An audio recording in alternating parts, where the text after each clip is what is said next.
మీరు కూడా మీ షోల్డర్స్ని బ్రాడ్గా బిల్డ్ చేయాలనుకుంటున్నారా? అయితే single arm cable lateral Risers is the best exercise. కానీ ఈ సింగిల్ ఆర్మ్ కేబుల్ లాటరల్ రైజర్స్ని ఒకడేమో కిందకి పెట్టి చేయాలంటాడు, ఒకడేమో పైకి పెట్టి చేయాలంటాడు, ఇంకోడేమో కాళ్ళ మధ్యలో నుంచి చేయాలంటాడు, ఇంకోడేమో వెనక్కి తిరిగి చేయాలంటాడు. ఫస్ట్ వీడియోని సేవ్ చేసుకోండి. ఈ వీడియోలో సింగిల్ ఆర్మ్ కేబుల్ లాటరల్ రైజర్స్ని ఎలా చేయాలో క్లియర్గా ఎక్స్ప్లెయిన్ చేస్తా. అసలు ఈ సింగిల్ ఆర్మ్ కేబుల్ లాటరల్ రైజర్స్ని ఎలా చేయాలంటే, ఫస్ట్ ఆఫ్ ఆల్ మీ కేబుల్ని ఇలా మీ హిప్ ప్లేస్మెంట్ దగ్గరికి ఫిక్స్ చేయండి.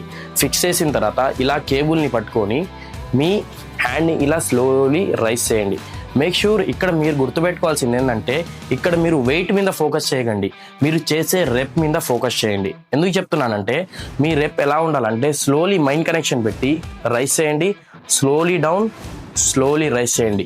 చాలా మంది చేసే మిస్టేక్స్ ఏంటంటే వెయిట్ హెవీగా చూస్ చేస్తారు అండ్ రెప్స్ని స్వింగ్ అవుతా చేస్తారు. ఇలా చేయడం వల్ల మీ షోల్డర్స్ కూడా గ్రో అవ్వవు అండ్ మీకు ఇంజురీస్ అయ్యే ఛాన్సెస్ కూడా ఉంటాయి. అండ్ మీ జిమ్లో ఇలాంటి ఒక బ్యాండ్ ఉంటే ఈ బ్యాండ్ని చూస్ చేయండి. ఈ బ్యాండ్ని ఇక్కడ లాక్ చేసి లైట్గా ఇలా ఫార్వర్డ్ అయ్యి మీ హ్యాండ్ని రైజ్ చేయండి. Slowly down, rice. ఇలా చేయడం వల్ల మీ లాటరల్ డెల్ట్ మాత్రమే టార్గెట్ అవుతుంది. అండ్ ఇలా చేస్తే మీ షోల్డర్స్ బ్రాడ్గా కనిపిస్తాయి. అండ్ ఇలాంటి మరిన్ని వీడియోస్ కోసం the fit now journey follow చేయండి.